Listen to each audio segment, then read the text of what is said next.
तुम्ही मध्ये बोलू नका. एकनाथालाही दूर सारायचा प्लॅन तयार केलेला आहे. पक्षफोडी करून आम्ही दमणार नाही, जनतेच्या सेवेत आम्ही रमणार नाही. दुर्दैवानं मला हे सांगावं लागतंय की बडा घर आणि पोकळ वसा. अध्यक्ष महोदय, राज्याचे उपमुख्यमंत्री यंदा विक्रमवीर ठरलेले आहेत. कारण अजितदादांनी 11वा अर्थसंकल्प मांडला. याबद्दल सावरकर मी त्यांचं अभिनंदन करतोय. तुम्ही मध्ये बोलू नका.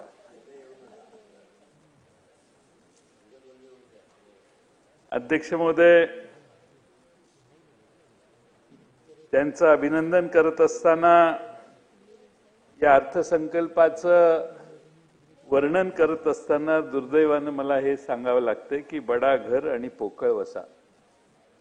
अध्यक्ष महोदय, 237 आमदारांचं बहुमत सरकारच्या मागे आहे आणि ज्यांनी बहुमत दिलं ते फार आशा करून त्या दिवशी टेलिव्हिजनच्या समोर महाराष्ट्रातली जनता बसलेली होती. त्यांना पदरी निराशा आली. अनेक महापुरुषांचा उल्लेख दादांनी केला, त्यांना वंदन करतोच मी. पण त्यातही त्यांनी पुण्यश्लोक अहिल्यादेवी होळकरांचा उल्लेख केला. अहिल्यादेवी होळकरांनी धार्मिक स्थळांना मोठी मदत केली, शेतकऱ्यांना भरभरून मदत केली. या त्यांचं नावाचा उल्लेख केला म्हणून हा प्रश्न आहे की महाराष्ट्रातल्या शेतकऱ्यांनी अर्थसंकल्पाने अध्यक्ष महोदय काही दिलं नाही. पुण्यश्लोक अहिल्यादेवींच्या खजिन्यामध्ये पेशव्यांना कर्ज देण्याची ताकद होती. महाराष्ट्र राज्याच्या खजिन्याची आज काय अवस्था आहे? आणि आज आपण महापालिकेला देखील कर्ज देऊ शकत नाही अशी आपली परिस्थिती आहे. कारण आपणच एवढं कर्ज काढलेलं आहे की 20-21 साली आपल्यावरचं कर्ज 5,19,000 कोटी होतं. या वर्षी ते 9,32,000 कोटीपर्यंत पोहोचणार आहे. दादांनी कविता दिली. कविता महाराष्ट्र आता थांबणार नाही म्हणून आहे. पण मी विचार करायला लागलो की कविता काही सुचते आहे का बघावं. मला जरा शंभूराजे एवढी मी काही कवीच्या मार्गावरचा नाही आहे, पण तरी 4 वेळी सुचले आहेत.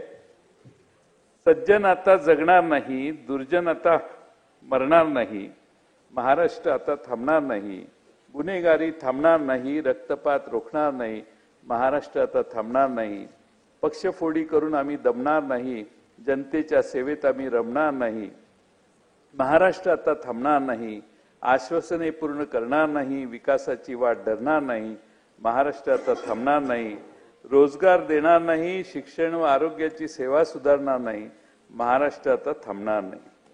अध्यक्ष महोदय, मागच्या वेळच्या भाषणामध्ये दादांनी तुकाराम महाराजांचे अभंग उद्धृत केलेले होते. पण यावेळी मात्र तुकोबांना थोडस दादांनी दूर केलेलं आहे मुनगंटीवार साहेब. आणि प्रश्न असा आहे की का दादा इतके तुकोबांच्या पासून दूर केले. पण ठीक आहे, ते काय हरकत नाही. पण तुकोबाच्या बरोबर आता एकनाथालाही दूर सारायचा प्लॅन तयार केलेला आहे. कारण अध्यक्ष महोदय, एकनाथरावांनी जे काही निर्णय घेतलेले, आनंदाचा शिधा आहे, ज्येष्ठ नागरिक तीर्थाटन योजना आहे, याला काय उल्लेख सभा या अर्थसंकल्पात दिसत नाही. अध्यक्ष महोदय, आणि त्यामुळं या अर्थसंकल्पाचं हे देखील एक वैशिष्ट्य आहे. पण खरं म्हणजे अध्यक्ष महोदय, आपल्याला माहिती आहे, आपण मराठवाड्यातले आहात. आपल्या प्रभू रामांचा उल्लेख भाषणात झाला. रामटेकला सांस्कृतिक महोत्सव करणार आहे. पण अध्यक्ष महोदय, आपण असं म्हटलं जातं की रघुकुल रीत सदा चली आहे, रघुकुल रीत सदा चली आहे, प्राण जाए पर वचन न जाए. विधानसभेच्या निवडणुकीच्या आधी जी वचनं आपण महाराष्ट्राला दिली, माझ्याकडं मोठा गठ्ठा आहे. याच्यात संकल्प पत्र 2024चा महाराष्ट्र असेंब्लीचा, त्यातलं एकही आश्वासन अध्यक्ष महोदय पूर्ण झालं नाही.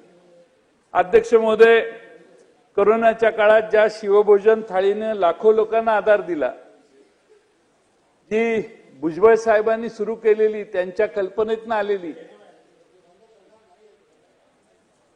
ही थाळी बंद करण्याचा निर्णय होऊ नये एवढी अपेक्षा करतो. तुम्ही म्हणताय खाली बसून म्हटलाय तेही मी हे करतो. पण अध्यक्ष महोदय, आज राज्याची अवस्था, अर्थव्यवस्था $1 ट्रिलियन करण्याचं माननीय मुख्यमंत्री महोदय सतत सांगतात. मी अनेक वेळा सांगितलं की त्यासाठी आपला विकासवाढीचा वेग अध्यक्ष महोदय 14-15% गेला पाहिजे.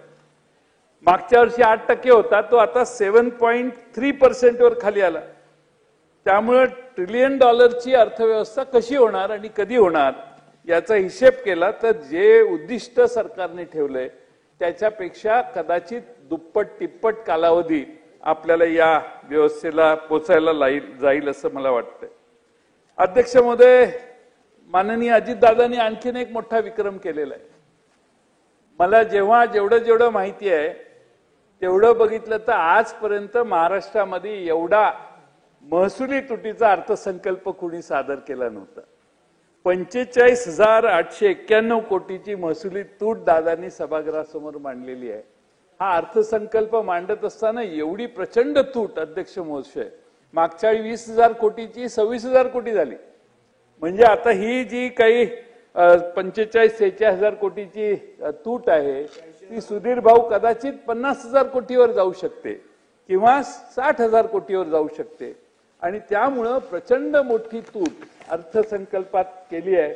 हा एक नवा विक्रम महाराष्ट्राच्या अर्थसंकल्पातला आहे असं मला म्हटलं तर काय वावगं ठरणार नाही.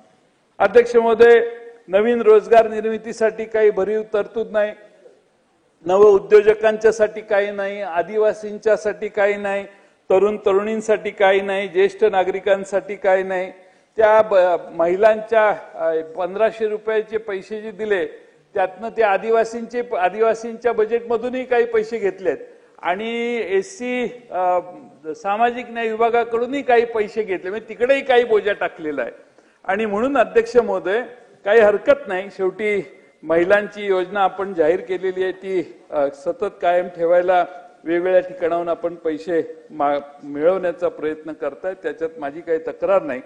पण एससी आणि एसटी या बजेटमधूनही आपण आता तिकडं पैसे इकडे वळते करतोय, याची नोंद अध्यक्ष महोदय घ्यावी.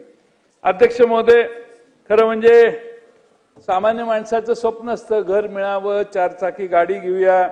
पण अध्यक्ष महोदय, या सगळ्यांच्यावर आता कर दादांनी त्यांच्या पार्ट 2च्या भाषणात वाढवलेले आहेत. आता नवीन औद्योगिक धोरण आणणार आहेत. या धोरणात मी यापूर्वी 2-3दा सांगितलं, दादांनी नोंद घ्यावी की हे धोरण करताना महाराष्ट्रातली जी माफियागिरी चालते, उद्योजकांना आणि इन्व्हेस्टरना त्रास देण्याची, स्थानिक नेत्यांचे गुंड गुंतवणूकदारांच्या दारात जाऊन सिमेंट, सळी, स्टील, कामगार आमचेच घेतले पाहिजेत असे दम देतात. या सगळ्याला काही मज्जाव करण्यासाठी त्या औद्योगिक धोरणात एक विशेष क्लॉज घालण्याचा प्रयत्न दादा आपण करावा अशी माझी आपल्याला विनंती आहे. मराठवाड्याच्या विकासासाठी काही याच्यात फारसं भरीव नाही आहे. त्या वळण योजना त्या आमच्या वेळी सुरू झालेल्या मांजरपाडा धरण भुजबळ साहेबांच्या पाठपुराव्यानं बरंचसं पूर्ण झालं. ते अध्यक्ष महोदय, ते प्रकल्प चालूच आहेत. पण मराठवाड्याला विशेष काय तर त्याचं चित्र या बजेटमध्ये आम्हाला कुठं दिसलं नाही.